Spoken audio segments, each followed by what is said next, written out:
Welcome back to Sweet Sycamore. We are on episode 12 as we dig into the second portion of chapter 6 of the book of Esther. And we are deep into Esther's story. But today we are not talking about Esther. We are talking about the relationship between Haman and Mordecai. You see, Haman hated Mordecai. And when Haman couldn't even enjoy his day because Mordecai would not bow, would not stand, would not be reverent to him, Haman constructs a 75-foot pole in his own courtyard with the purpose of hanging Mordecai on it, but he needs permission from the king. And so the beginning of chapter 6, we saw Haman come before the king in the early morning hours in order to ask permission. But he is waiting to be summoned because just like Esther, he cannot go before the king unsummoned. God has kept King Xerxes up all night, and he just happens to be reading some really intriguing documents of past history. I mean, these are like reading tax returns, super boring, and he is up and he reads that Mordecai was not honored for saving his life 5 years previously. He is randomly pulling an edition off the shelf and finding out that, wait, I never honored this man, and he pulls Haman into the outer courtyard as he sees Haman waiting to speak with him. Haman, thinking what a perfect opportunity to be able to finally ask the king what I need him to do because I can't enjoy my day and go to this second banquet with the king and queen without Mordecai dead. And instead, King Xerxes asks Haman, what do I do for a man I want to honor? And of course, Haman, having the biggest pride problem that I have ever seen in the scriptures, thinks this has to be for me. So he tells the king his own dream, says, take this person, put him in the king's royal robes, put them on the king's horses, parade them around the entire town saying, this is a man the king wants to honor. Basically, this is like being king for a day. Haman had all the power, he had all the wealth, but what he really wanted was to be king. And so this is like, make this person king for a day in front of all of the public where they have to honor him. And then the king looks at Haman and says, perfect. Now go do that for Mordecai, who is sitting at the palace gates. And that is where we left off. And I'm just so excited about where we're going today because we are going to see Haman have to do this exact thing. In verse 11, it says, so Haman took the robes and put them on Mordecai, placed him on the king's own horse, and led him through the city's square, shouting, this is what the king does for someone he wishes to honor. Afterward, Mordecai returned to the palace gate, but Haman hurried home, dejected and completely humiliated. I just can't imagine Haman going through the city being like, yes, this is what the king does for someone he wishes to honor. Like if I was going to play this out and how this probably really happened, it was probably like, this is what the king does for someone he wishes to honor. Like there has to be no enthusiasm in Haman's voice as he is the one that has to physically do this. I mean, he can't go tell somebody else to do this, which is probably what he would have wanted to do because the king instructed him, precisely him, to be the one who did it. And let's be honest, this is just not happen chance. This is aligned by God himself. But I find it so interesting that after this happens, it says Mordecai returned to the palace gate, which lets us know that's where he started. Remember, the king knew where to find him. Remember all the times that Haman got so mad at Mordecai for not standing or not sitting or not bowing. Where was it at? The palace gate. Where did Mordecai hear about the potential threat to the king's life? At the palace gate. And it simply says he returned to the palace gate. Mordecai returned to his normal. And I just have to sit and wonder why. Why did he return to the palace gate? Why did he just go right back to normal? But see, we have to understand the big picture here. Yes, this was God. I mean, how could you deny the fact that this was aligned and the man that's trying to kill you now has to honor you? You have to give God credit in that because otherwise it probably would have never happened. It was not likely to happen if all those events wouldn't have aligned. However, the bigger picture is that it doesn't change the problem. The problem is that 11 months from then, that they are all still supposed to die, all the Jewish people. And so it can look like a victory, but it doesn't defeat the big problem. It doesn't actually have the big victory that he's looking for. Yes, I have lived one more day, Mordecai could think.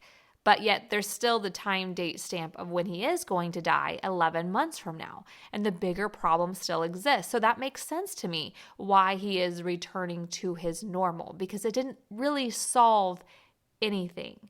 However, we also see that Haman is returning to his normal, because it says he went home mortified, dejected. And I have to just giggle at that, because isn't that how he goes home to his wife? The other time when Mordecai wouldn't bow, and he goes home and he's so upset, and he says, I can't even enjoy my great day. Even look at who I am. I can't even enjoy it because of who Mordecai is. And now here we see Haman running home in the same manner he had just done the previous day. But this time we're going to see his wife have a little bit of a different viewpoint. It says in verse 13, when Haman told his wife Zeresh and all his friends what had happened, his wise advisors and his wife said, since Mordecai, this man who has humiliated you, is of Jewish birth, you will never succeed in your plans against him. It will be fatal to continue opposing him. There is so much to unpack in Zeresh, Haman's wife's statement, because this woman is pagan. This woman would have worshipped all the gods of Persia. She was a Persian citizen. She was not a Jewish woman. She did not worship the one true God, the only God. But yet, this pagan woman sees God. A woman that we see is highly immoral with her suggestions to her husband previously, now kind of takes a step back and says, whoa, wait a minute. You should probably stop messing with this guy Mordecai if you want to save your own life. And I just have to giggle at this story, because the pagans see God first in the book of Esther. Before the Jewish people, before Mordecai, before Esther, before all these people actually cry out to God, the Jewish people, the pagans see him first. And I find that rather interesting, because sometimes in life, us Christ followers can be so blinded to what God is doing because we're overwhelmed by our fears of the enemy. And those people that are coming at us can actually see their plans halted on all of these levels and start to fear God. I think that happens more in life than we would probably know about it, being Christ followers. When people come at us and they realize, why is this not working? Because we don't always know that their plans of how they're coming at us. Yes, I believe Mordecai probably knew his name was on that 75-foot pole. He had to know that God was saving him. But how many other times did God save the people that they don't know about? How many times is God saving us that we don't know about because he's halting the plans of those that are trying to come after his kids? But who would know about that? The people that are trying to come after us. And that's what Zeresh is saying. She's saying, whoa, whoa, whoa, whoa. I actually see God. And I'm not sure if we should be messing with these people, because it really looks like God is on their side. She saw the divine. The moment that they were trying to kill Mordecai, not only can we not kill him, but now you have to edify him. You have to bring him to the level of the king. She's looking at this and has to sit back in the awe of who God is, because she knows this is not something that could happen in just man's hands. God's hands became so clear that even those who don't believe in him did not want to mess with him. How crazy is that? But we have to understand that these were Agagites. Remember, Haman is an Agagite, who were the Amalekites. And we've talked about this in a previous episode. They knew the history. I mean, that is why Mordecai could not bow to an Agagite, was because of the history of these people, of God not wanting them to bow to the Agagites or the Amalekites, who are the same thing. But you have to go back and listen to that episode. But here, these pagans were quick to spot God's hand because they knew the history. But here we have the Jewish people who are slow to believe that God could move. Even though Zeresh seemed to be an immoral woman, and even though I can't find any redeeming qualities in Haman, when I look at this relationship, I see one great thing about this woman, and that was she was aware that God could move and was actually looking for the divine. I think often we can be slow, like the Jewish people, to actually look for the divine, to look and see what God could be doing. It doesn't say Mordecai went back to the palace gate praising God, knowing that God was going to move, because if he did this, guess what else he could do? It simply says he returned to his normal, which was his normal was kind of doubting God. His normal was, well, maybe, we'll see, I'm not sure. That was Mordecai's normal. Are we quick like the pagans to spot God? Are we looking for the hand of God, or are we slow to believe like the Jewish people? It's all about perspective. It's all about focus. In your day, what do you focus on? Do you focus on the small things that could possibly be God? Do they excite you because maybe God is working, and maybe a comment somebody made and going, ooh, maybe God is in their heart and working in one area. I'm going to be praying over that. Or are you slow and going, oh, we still have so far to go. I'm not sure if God can actually change the heart of this person. Where do you sit? What is your perspective? What is your focus? What are you looking for? Are you looking for God? Are you looking for the divine? Or do you sit in that, I'm just not quite sure, I need a little bit more of a faith boost? Because I actually see Zeresh had some faith in God that she didn't even know, because she could not deny the divine. And I love that about this woman. But they don't have time to come up with a new plan, because Zeresh is like, don't mess with this. She's saying we need a new plan, but they don't have enough time for that, because verse 14, it says, while they were still talking, in other words, no time to make a new plan. They're just talking about, could this be God? Should we not mess with Mordecai? It says the king's eunuchs arrived and quickly took Haman to the banquet Esther had prepared. And that is how we end chapter 6. It's interesting to me because when we start chapter 6, Haman looks like he has it all. I mean, his fall is not predictable. It would be very unpredicted, because it looks like he has the king's ear. He has all the wealth. He has all the power. I mean, he just did a huge edict to kill all the Jewish people with the king not even batting an eye. Haman looks pretty invincible up until this point of where he has to honor Mordecai. But he has built his castle of wealth and fame and all his accolades on a horrible foundation. One thing I know that is not only just true in the scriptures, but I have visually seen this in my own life, and perhaps you have seen it in your life too, is when people build their life on a horrible foundation, whether that's corruption, taking advantage of other people, whether that's just straight out sin that they could care less about and they actually have a pride in. When things start to crumble, they crumble fast. It's like a deck of cards. It just comes crashing down. And that is what we are seeing in Haman's life. But I don't want to move on from chapter 6 without revisiting Mordecai on this horse, because I know we don't get any scriptural context of what Mordecai could be thinking, but can we just put ourselves in his shoes for a minute? I mean, a man whose soul has been pleading for God to move. He has been in sackcloth and ashes. He has been begging Esther to do anything. He has been wailing. He has been living a life of desperation, trying to save the Jewish people from a cruel and horrible death by slaughter.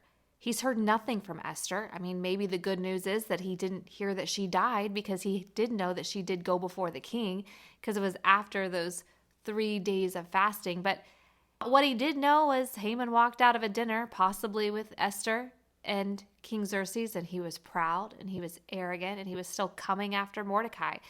Didn't sound like anything good came out of that dinner. I mean, he even tried to kill him shortly after that dinner. So he must not be afraid of Mordecai or Esther, and plans must not be changing. But now he finds himself on this horse, and the man who was trying to kill him just hours or minutes previous is now having to chant, this is what the king wants to do to a man he wants to honor. I mean, he has to look at this and think, okay, God must be doing something. But then I look back at the life of Mordecai, the way he encouraged Esther to be silent and not say anything about who she was as a child of God, as a Jewish woman. The way that he kind of lived life in secret, making sure he could balance between living in the world but still being a Jewish man, but really not being proud of who he was and that he was a child of God. There's probably so many emotions going on in Mordecai's head. Am I really worthy of this? Is God really going to do something? Is God just going to do something small to say, hey, I've got you, I love you, but I'm not going to do the big thing because I'm not sure if you're worthy of the big thing because of how you've treated me. I look at this and I think these could be some of the thoughts going on in his brain because they would be some of the thoughts in my brain. To feel worthy of God actually making a bold move in my life, the enemy can be very quick to make sure that we are put down and crushed and feel unworthy of God's love.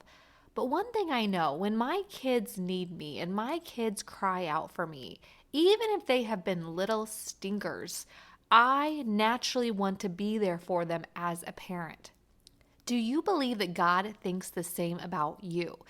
That you are still his child? When we ask God into our life, we become a child of God. And even if we can be like toddlers to God and have attitudes and throw fits, we are still a child of God, a child that he would do anything for, that he already did the biggest thing he could do for us, and that was giving his one and only son.